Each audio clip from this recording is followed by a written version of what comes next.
Guys, what's up? Kevin Jerome here with Closing Capital. I'm here at Investor Fuel Live here in Grapevine, Texas, and we just wrapped up 3 days worth of amazing, really community. Because not every day you get to be around people that really understand what you're going through and can relate to the things that you're growing, that you're achieving to be. Had some of the top investors in the world here today, in the past 3 days, just talking about their business, what they're going through, sharing information.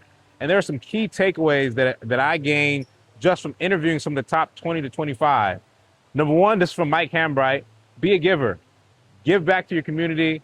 Don't gatekeep. When you gatekeep, it's not going to help anybody out. It's not going to help you out. You think you're the only one doing that in business. In reality, what you're doing a good job at, somebody can really take that same advice and make it significantly better. And then somebody's going to take that same advice and make it even better. And then you can take that advice from them and come back and reinvent the wheel again. There's always room for growth. Competition is healthy.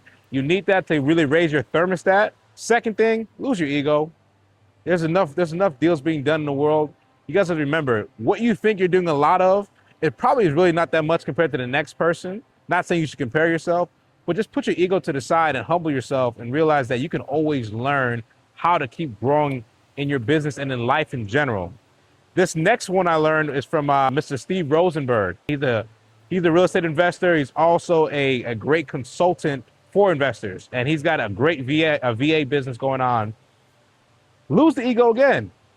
You think you need to do everything in your business just so you can feel important. The reality is, it's not the case. 90% of the stuff that we do, we can pass off to somebody else, and they can do it just fine or even better than you. We can automate that. We can put systems in place that can help you do that. Because at the end of the day, you got to ask yourself, do you want to get your time back, or do you want to keep being busy and not having time with the other stuff to do in your life that you really want to do? Like hang out with your family, right?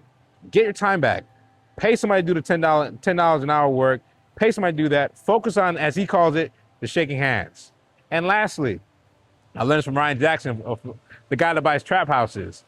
Guys, you can make money in any kind of way. He made his money by putting up a sign that says, "I buy trap houses," banned the sign in Dallas, Texas, stuck it in the dirt, and he's been killing it ever since. So many different ways you can skin the cat. And I learned that just from being here, doing all these interviews, and I'm looking forward to the next event. Talk to y'all soon.